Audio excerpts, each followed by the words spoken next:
Right now, as we proceed na po, tanong ko lang sa inyo, sino po dito mahilig makinig sa music? Makinig ng music? Yan. Sino po? Yan. Thank you po. Sino po dito, since mahilig tayo sa music, ang nagsusuot nito? Yan.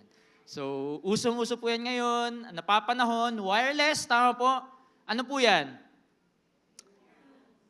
AirPods, earphones, pero walang wire.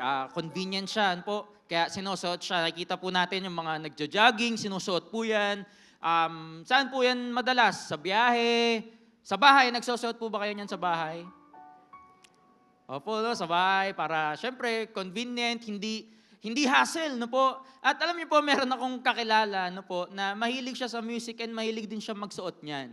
And may times na siya po pag kinakausap siya, akala mo hindi niya naririnig.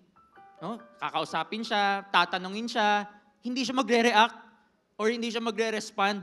Akala namin hindi siya naririnig, uulitin, no po, uulitin. At sa pangalawang ulit, hindi pa rin magre-react. No po? So, ang tendency, magagalit, sisigaw na yung kumakausap, yun pala, hindi nakikita, nakasuot niyan. Na-experience yun na po ba yun? May kausap kayo, di kayo naririnig, yun pala may suot niyan. No po? And ano pong pakiramdam? Hindi kayo napakinggan, no po? Or hindi nag-respond sa inyo. Ano pong feeling? Di ba po, hindi maganda?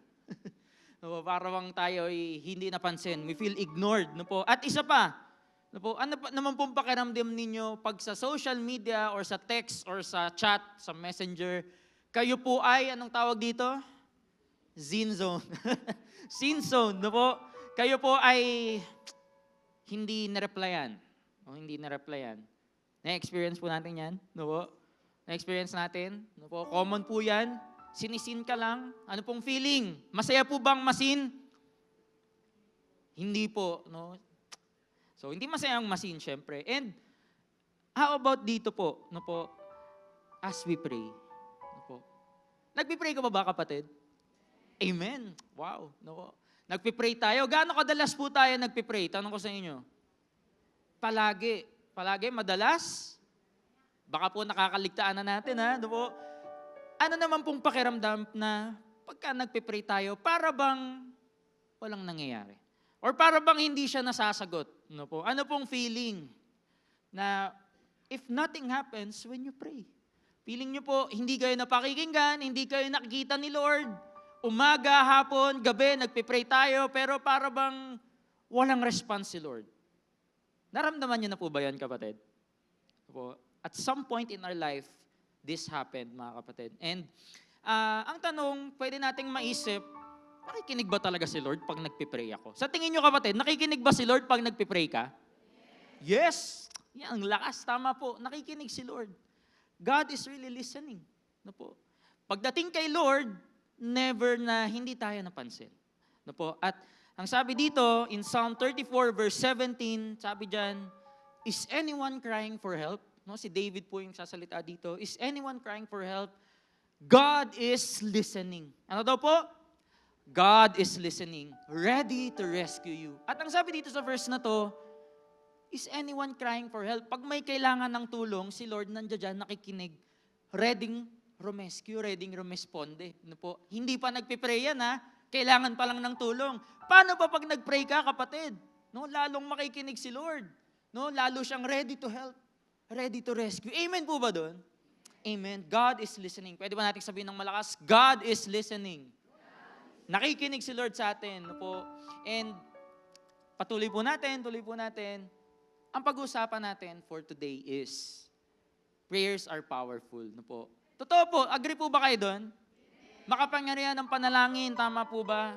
And since prayers are powerful, no po, tuloy po natin. No, prayers are powerful, sinasabi natin yan. Common statement po, mga kapatid. No, gaano katagal na natin narinig yan, na makapangyarihan ng prayer? No po, matagal na. No, so, since matagal na natin siyang naririnig, medyo ibahin lang natin ang pag-uusapan natin. Ang title ng life lesson natin for today is Prayer Power. Prayer power, no? Ang kapangyarihan ng panalangin, no po.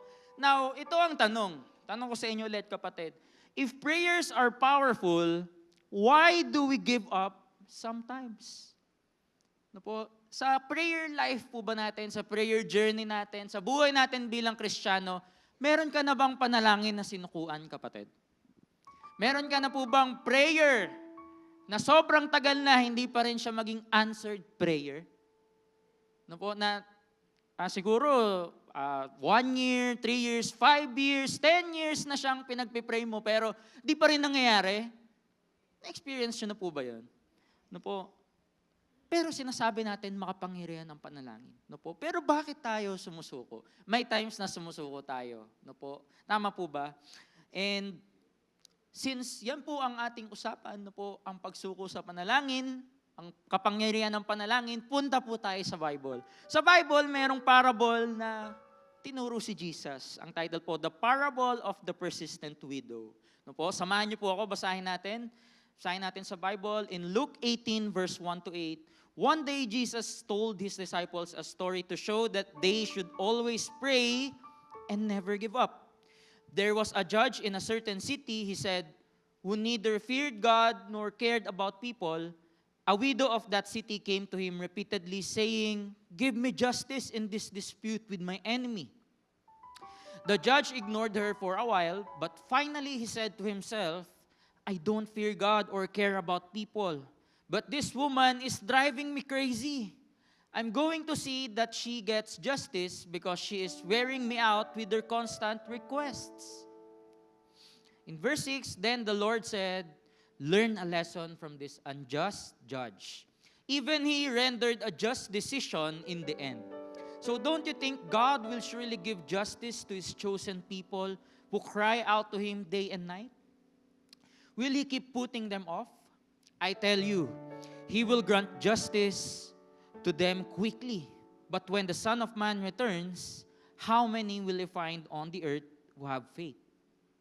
No? So God wants us to pray always. Ano po? God wants us to pray always. Yan po ang sabi dun sa verse 1. Ano po?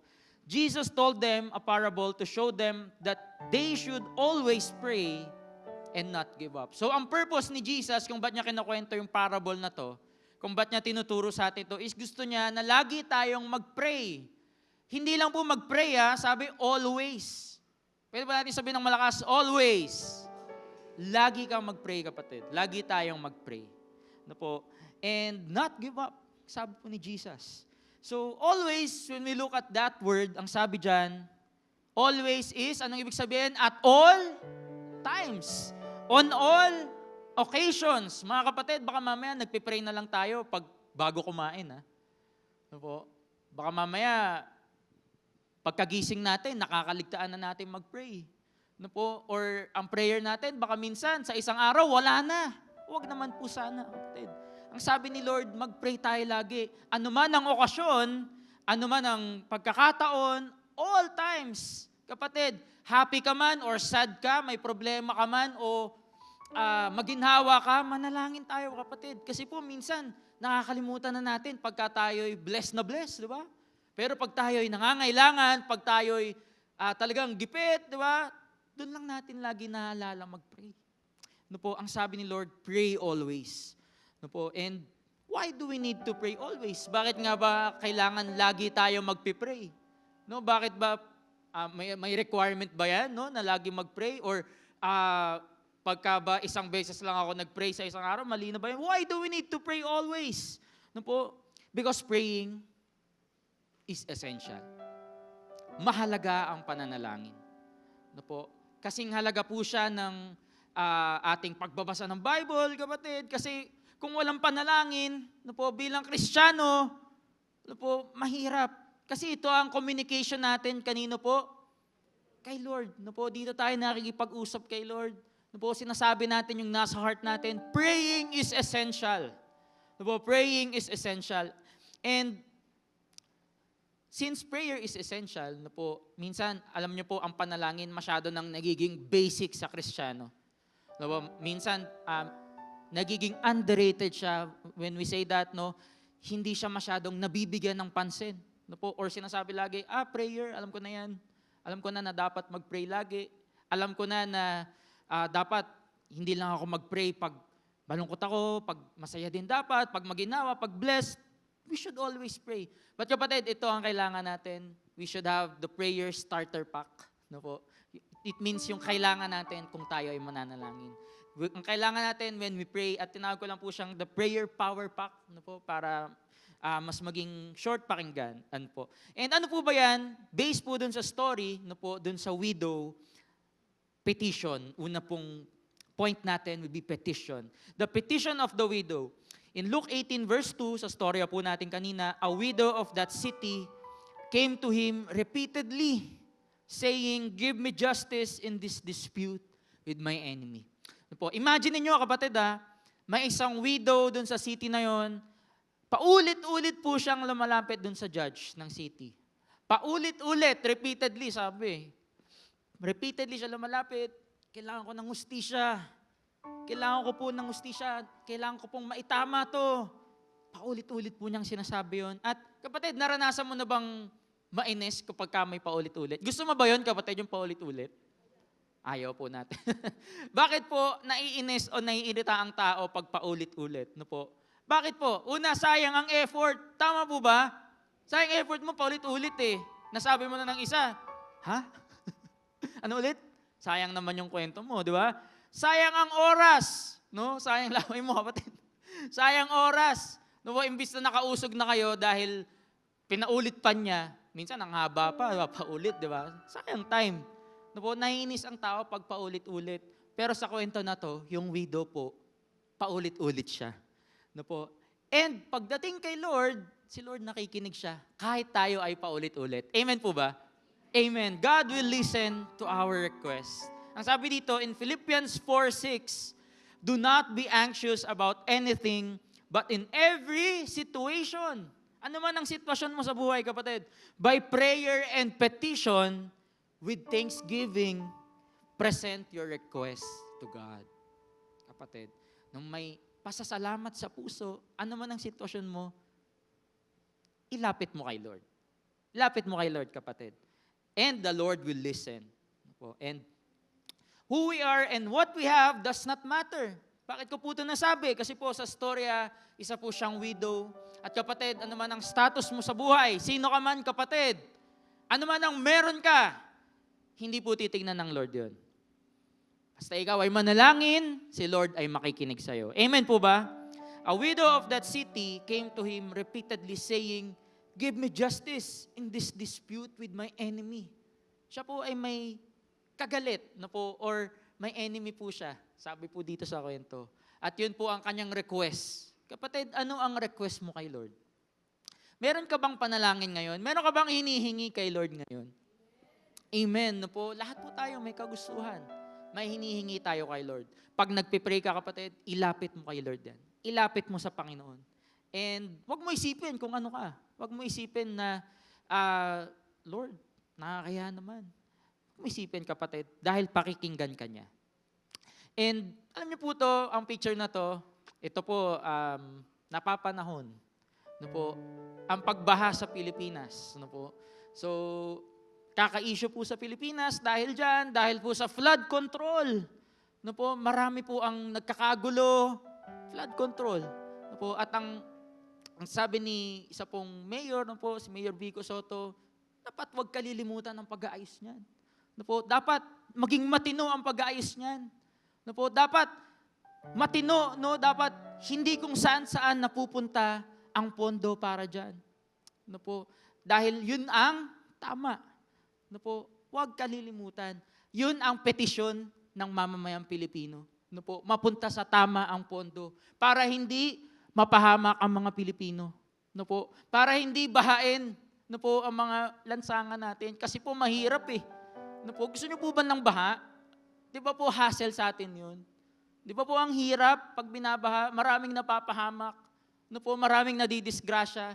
At ang sinasabi, huwag kalimutan gawin ang tama. Ganon din po sa panalangin. Huwag mo kalilimutang manalangin, kapatid. No po, kung may request ka, kung mayroon kang kagustuhan sa Panginoon, no po, mag-pray ka. Sabi mo nga sa tabi mo, mag-pray ka. Mag-pray ka. No po, huwag nating kalimutan. Dahil yun ang tama. No po, and anong sabi dito, sa pangalawang point na po tayo, una po, ano po yung unang P? Petition. No po, petition, no po, sa English. No po. And now, number 2, persistence. Punta po tayo in verse 4, the judge ignored her for a while. But finally, he said to himself, I don't fear God or care about people, but this woman is driving me crazy. I'm going to see that she gets justice because she is wearing me out with her constant requests. Ano po nangyari yung judge? Pambira, ang kulit mo naman, sige na nga. No, nangyari na ba yun sa'yo, kapatid? Pwede sa bata, no? Pag sobrang kulit. Sige na nga, ito na nga. No, na-experience nyo na ba yun? No? Ang sabi niya, ang word niya, this woman is driving me crazy. Di ko na kinakaya. Sige, pagbibigyan ko na. No po? Iba ang persistency ng babae sa kwento. No po? And persistence makes a difference. No po? Persistence makes a difference. Paano po natin nasabi? Kasi po, yung widow sa kwento, napagbigyan yung request niya. Kasi kung lalo kang kumukulit, kapatid, mas lalo kang napapalapit dun sa kagustuhan mong mangyari. Na po, basta nasa tama po, again, reminder, basta nasa tama po. Ang pinaglalaban dito ng babae, hustisya. Tama po, hustisya. Na po, ikaw, ano ang request mo sa Panginoon? Baka mamaya, mali yan, ha? Reminder lang po sa atin, sa ating lahat. Dapat, nasa tama ang request natin kay Lord. According to His will. At kapatid, tiyagain mo. Huwag ka magsawa dahil kapag ka lalo mong tinatyaga, lalo kang mapapalapit doon sa answered prayer na yun. Amen? Amen. Now, persistence makes a difference. Now, alam niyo po, pagdating dito, skill, sino po dito merong talent? May skill. Ano po? Ang tao, maraming pwedeng matutunang skill. Tama po ba? At syempre sa umpisa, kung gusto mong matutunan ng isang bagay, magaling ka ba agad? Magaling po ba tayo agad? Di ba hindi po? No, it takes time, it takes effort. No po, kailangan mong tiyagain, kailangan mo ng persistence. Persistence mag-practice, persistence sa sakripisyo mo, no po, sa time mo, and many, many more. No po, at alam niyo po, ako po na-experience ko po yan. Ako po ay dating tumutugtog dito sa church. No po. Dati po ako ay isang gitarista. No po. At syempre sa umpisa ako po ay hindi marunong. Hindi po ako marunong tumugtog at ginusto ko lang po siyang gawin. No po, kasi gusto ko mag-serve kay Lord. No po. At para po mas ma-imagine nyo, panoorin po natin to. May inanda po akong video.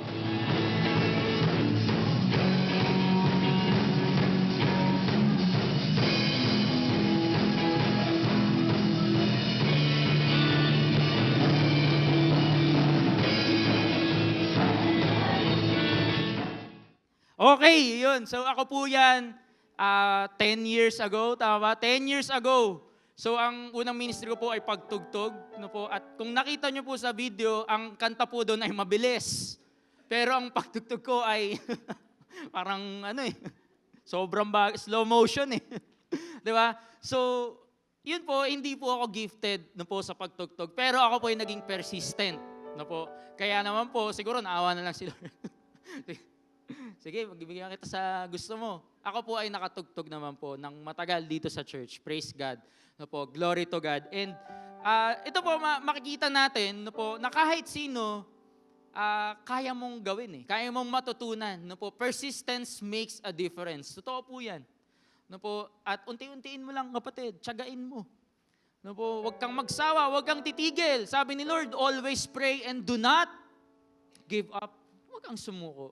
No po, and move on po tayo dyan. Tama na po yan. Now, ang sabi dito, prayer power includes patience. Kapatid, gaano ka kapasensyoso? Iyon. Pasensyoso ka ba? No? May patience ba tayo pagdating sa prayer natin? No po? Pag ba hindi nabigay ni Lord, suko na agad tayo. Pag ba hindi nabigay ni Lord, reklamo na agad tayo. No po? Pagka ba wala na, no? Feeling na natin, wala nang chance. No po? Kapatid, kailangan ng patience. No po? Sa ating prayer journey, no po, bilang Christians, sa prayer power pack natin, kailangan ng patience. No po? At mahirap po yan. Mahirap po magkaroon ng pasensya. Lalo na kung sobrang tagal na. Sa pila nga lang di ba kapatid? Sa pag-aantay nga lang no? Gaano katagal mo kaya magantay? No? Minsan, minuto lang, inis na tayo, no? Paano pa sa prayer? Minsan, it takes years. No po? Kaya kapatid, be patient. No? Be patient. Antayin mo lang, kapatid. Huwag ka sumuko. No? And as we move on, tuloy po natin, ito po ang dahilan kung bakit kailangan natin ng patience, kung bakit dapat hindi tayo sumuko, because God's timing is different from ours. Do you agree, kapatid? Do you agree na ang timing ni Lord ay perfect lagi? Amen, no? God's timing is perfect. No, pwedeng yung kagustuhan natin hindi pa binibigay ni Lord dahil may tamang oras. May tamang panahon para doon. No? Minsan gusto kasi natin agad-agad atat tayo, no po? Yun pala si Lord iniisip yung kapakanan natin. Kasi ayaw ni Lord mapahamak tayo. Amen ba yun? Ayaw ni Lord na madisgrasya tayo dahil gusto natin agad-agad mangyari yun. Diba? Kung ano man yung pinapanalangin natin. God's timing is different from ours. No? Timing natin kasi minsan, sa mundo, akala natin tama. No? Pero kay Lord, meron siyang perfect timing para sa lahat. Amen ba doon? Amen. So, huli po natin, in Luke 18 verse 5, sabi dyan, but this woman is driving me crazy. I'm going to see that she gets justice because she is wearing me out. Again, napagod yung judge sa kanya, nakulitan po, at pinagbigyan siya. She is wearing me out with her constant request. When we say constant, ito po ay consistent. Po, tuloy-tuloy, paulit-ulit. Kapatid, consistent ka ba sa prayer mo? Consistent ba na nagpe-pray ka araw-araw? Consistent po ba na we pray bago tayo umalis? No? Pagkagising natin, bago tayo matulog? Kapatid, kailangan maging consistent. Kailangan maging constant. No po? Kailangan maging constant ang communication natin kay Lord. Hindi pwedeng hindi. No po? Hindi pwedeng hindi. Now, as we move on, kapatid, malalaman po natin no, na bakit mahalaga to? No po? Bakit mahalaga yung pagiging consistent, pagiging patient natin? Ang tanong, does God get tired of our prayers? Sinasabi natin, kailangan paulit-ulit tayo, kailangan consistent. No, yung judge sa kwento, napagod siya, nakulitan siya, kaya pinagbigyan niya. Now, we may wonder, we may ask, si Lord ba napapagod sa akin? No po? Does God get tired of our prayers? No? Mapapagod ba si Lord pag paulit-ulit nating sinasabi yung prayer natin? Pag everyday yun na lang ang prayer natin, mapapagod ba si Lord? No, kapatid, let me be clear to you. Si Lord, hindi siya mapapagod. Bakit? Una, Diyos siya. Po, hindi siya katulad natin na tao. Si Lord, hindi siya mapapagod. At kapatid, si Lord laging nandyan, nakikinig. Po, never siyang mapapagod sa atin. Amen po ba doon? God will never get tired of our prayers. So sa kwento, even the unjust judge rendered a just decision in the end. How much more is our loving Father in heaven? No po, sa kwento, linawin lang po natin na doon po sa story, yung judge po doon, sabi, he does not fear God and he does not care to the people. No, wala siyang takot sa Diyos at wala rin siyang pakialam sa mga tao. Pero kapatid, itong unjust na judge na to, dahil dun sa consistency ng babae, dahil sa petition niya, dahil dun sa patience ng babae, no po, siya po, pinagbigyan siya. No po, unjust yun ha. Paano pa yung ating Panginoon na mapagmahal, na mahal tayo, na mabuti sa atin, kapatid, ito nga pinagbigyan niyo, si Lord pa kaya? No po, kapatid, may awa ang Diyos sa atin. Mahal tayo ng Panginoon. Mabuti ang Diyos sa atin. Kaya kapatid, kung yung prayer mo ay according to His will, huwag mong sukuan, kapatid. Huwag mong sukuan. Ituloy mo lang yan. Sige, kapatid, palakpakan natin ang Diyos. So sige po, tuloy natin. And pangatlong P, no po, pangatlong P sa ating power pack. No po, ano po yung una? Petition. Next is persistence. Now, pangatlo, we have the proof. No po, bakit? Bakit kailangan to?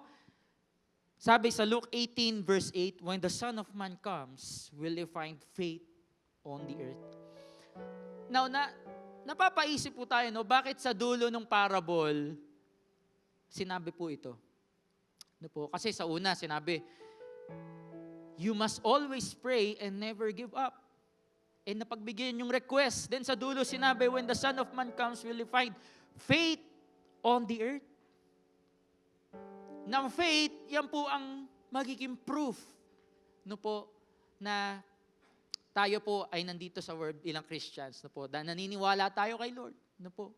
And ang prayer, yan po ang magiging proof, evidence, patunay ng ating faith.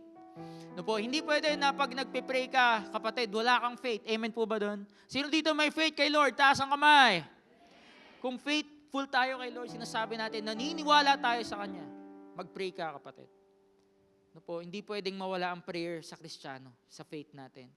Persistent prayer is proof of living faith. Persistent prayer is proof of living faith. Na kapatid, magiging living testimony yan, living faith mo yan, pagka ikaw ay nagpipray. Di ba po, nagpipray ka sa labas, di ka nahihiya. No? Nagpipray ka bago kumain, nasan man kayo, no? Di nyo iniisip yung nasa paligid nyo. No? Nagpipray kayo sa bahay, no po? Nagpipray kayo ng family mo, nagpipray tayo dito sa church. Di natin iniisip yung katabi natin or yung mga tao sa paligid, ang iniisip natin ng Diyos. Kasi siya ang kausap natin dahil may faith tayo sa Kanya. No, pinapatunayan natin na, Lord, naniniwala kami sa iyo, kaya kami nagpipray ngayon. Na Lord, totoo ka, tunay ka, kaya kami nananalangin. Yun ang paniniwala natin. At persistent prayer, yan ang proof. No, ang hindi natin pagsuko. And as we move on, tuloy po natin. In Matthew 6, verse 5 to 6, sabi dito, when you pray, don't be like the hypocrites who love to pray publicly on street corners and in the synagogues where everyone can see them. I tell you the truth, this is all the reward they will ever get. In verse 6, but when you pray, kapatid, may tamang way ng pagpipray. May tamang way po pala ng pagpipray.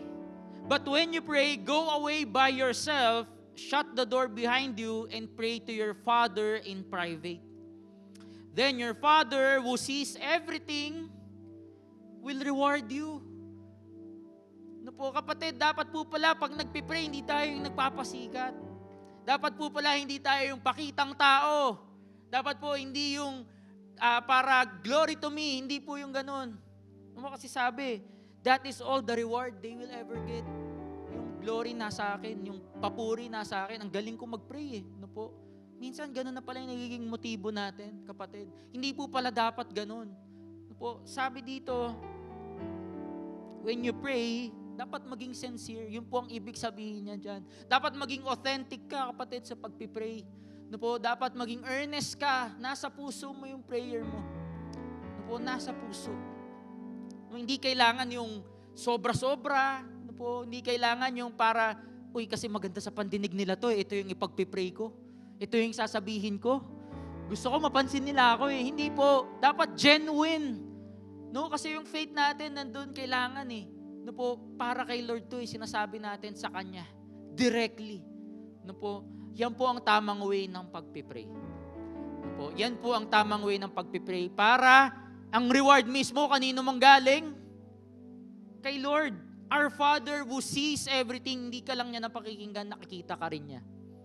Nakikita niya yung ginagawa mo, yung pag-iyak mo, pag nananalangin ka, nakikita ni Lord yun. God sees it.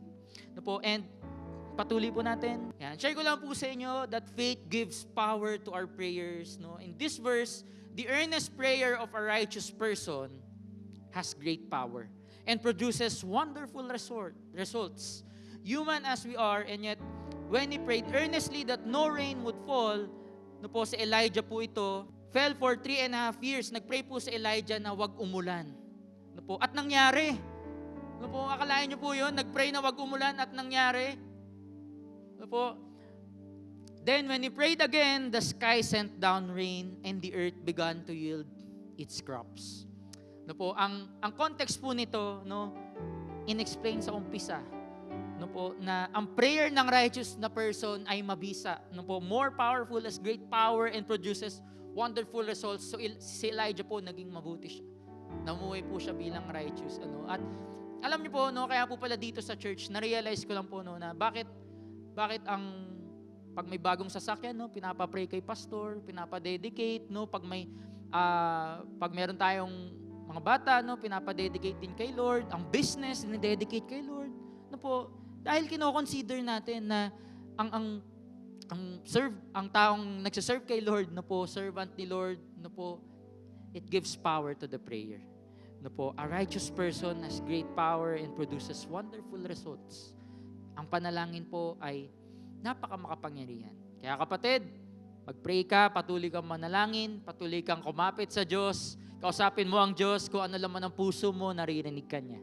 No po, and as we move on, no po, ito po ang ating power pack, our prayer power pack. Unang P po ulit, ano po?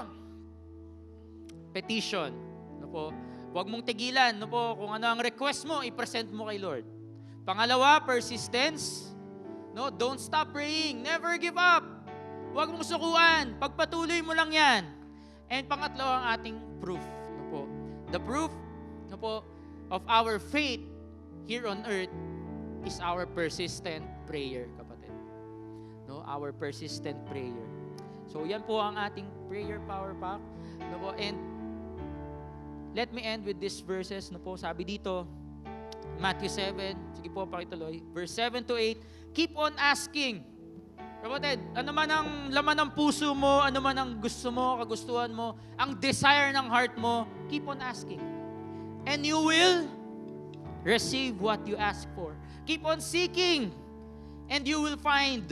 Keep on knocking, and the door will be open to you. For everyone who asks, receives. Everyone who seeks, finds. And to everyone who knocks, the door will be open. Kapatid, mabuti ang Diyos pagkakaloob niya sa atin kung ano man yung hinihingi natin in His own perfect time according to His will. Tandaan po natin. Amen? And ano po, as we move on, kapatid, tanong ko sa iyo, meron ka bang hinihingi sa Diyos? Meron ka bang panalangin? Meron ka bang kahilingan ngayon? Meron ka bang ang desire na matagal mo nang pinagpipray kay Lord? Ano po, di ko alam kung gaano katagal mo na yan pinagpipray. Di ko alam kung gaano katagal mo na yan iniiyak kay Lord. Si Lord lang ang nakakaalam. Ng laman ng puso natin, ng iniisip natin, ng pinagdarasal natin kada gabi. Kapatid, ano man yung panalangin mo ngayon, sabi ni Lord, present mo yan sa Kanya. Hingin mo yan sa Kanya. Seek mo siya, kumato ka sa Kanya, kapatid. At huwag mo tigilan. At ngayon, kapatid, kung yan ang laman ng puso mo, kung yan ang pinagsisigawan ng puso mo, gusto mong isik si Lord, gusto mong katagpuin siya ngayon, gusto mo siyang hanapin, gusto mo siyang kausapin ng taimtim, gusto mong ihingi sa Kanya yung kung ano mang matagal mo nang pinagpipray, encourage kita ngayon, kapatid, tumayo, ating sambahin ng Panginoon. Hallelujah.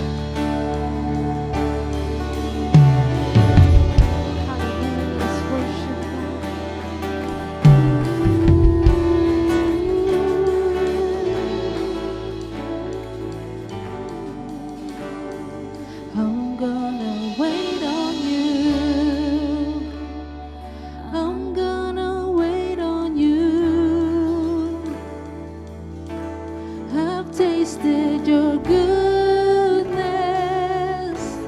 I'll trust in your promise. I'm gonna wait on you, and I'm gonna wait on you. I've tasted your goodness. I'll trust in your promise. I'm gonna wait on you.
us today. Kapatid, nakikinig ang Panginoon sa atin ngayon. Nandito ang Diyos ngayon. Amen po ba? Amen. The Lord is listening and the Lord sees us today. And kapatid, since nandito tayo sa church po, and ang usapan po natin ay panalangin po, we have the topic of prayer, kapatid. Pwede po ba sa oras na to na tayo po'y manalangin po, tayo po'y magbigay ng oras para manalangin. Kausapin ng Diyos. Dito na po tayo po. At as one church, pwede po ba ito ang ipag-pray natin? Po? Pag-pray po natin ang ating bansa. Po? Bakit? Dahil kapatid, ngayon magulo sa ating bansa. Po, maraming naggarali, nagpo-protesta, nagkakagulo sa gobyerno natin, nagkakagulo ang mga Pilipino, at ang Pilipinas maraming kinakaharap na pagsubok. Ipagdasal po natin ang ating bansa. Pangalawa po, ang ating simbahan, ang ating church. Tayo po dito, pag-pray natin ang bawat isa. Pag-pray natin ang ating pastor, ang ating church. Pag-pray po natin ang mga tao na mapunta dito sa church para kagaya natin, ma-experience din nila kung ano yung nararanasan natin dito sa church. At pangatlo, ang ating mga pamilya. Sa ating mga tahanan, pag-pray natin ang kapakanan ng pamilya natin, ang ikabubuti ng pamilya natin. So kapatid, let's give time for the Lord. Let's pray. This is our time to pray. Sige po, manalangin tayo mga kapatid. Huwag po tayong mahiya.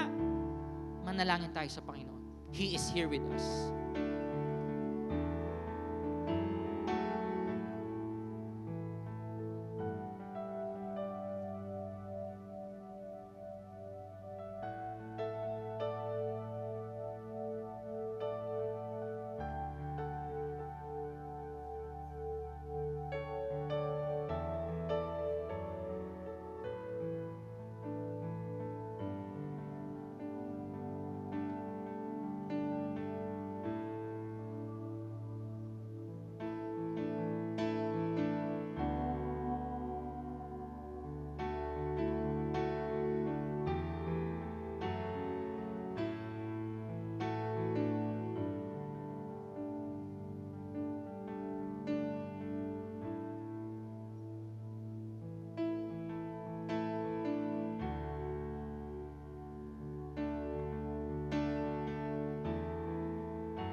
Hallelujah. Hallelujah. Lord God, we believe you're here today. Lord, we believe you've heard our prayers, O God, our petition, our requests, O God. Lord, inilalapit namin sa inyo ang mga panalangin ito. Naniniwala kami na nandito ka, nakikinig ka, may kasagutan na ang bawat panalangin. And Lord, hindi kami titigil, Panginoon. Lord, lalabas kami sa simbahang ito. Kinatagpo ninyo, Panginoon. And Lord, teach our hearts that as we live, Panginoon, patuloy kaming mamuhay na laging nananalangin, Panginoon. Because Lord, it pleases you. Lord, it connects us with you, Lord God. And Lord, ito po ay beneficial sa amin, Panginoon. Dahil bukod sa kami po ay nakakapag-request sa inyo, nakakausap ka rin namin, Panginoon. At Lord, hindi namin ito titigilan. Lord, we will be patient, we will be persistent, O God. And all of this, Lord, we lift up to you, we surrender to you. All we need is you, O God. Di namin ito kakayanin kung wala ka.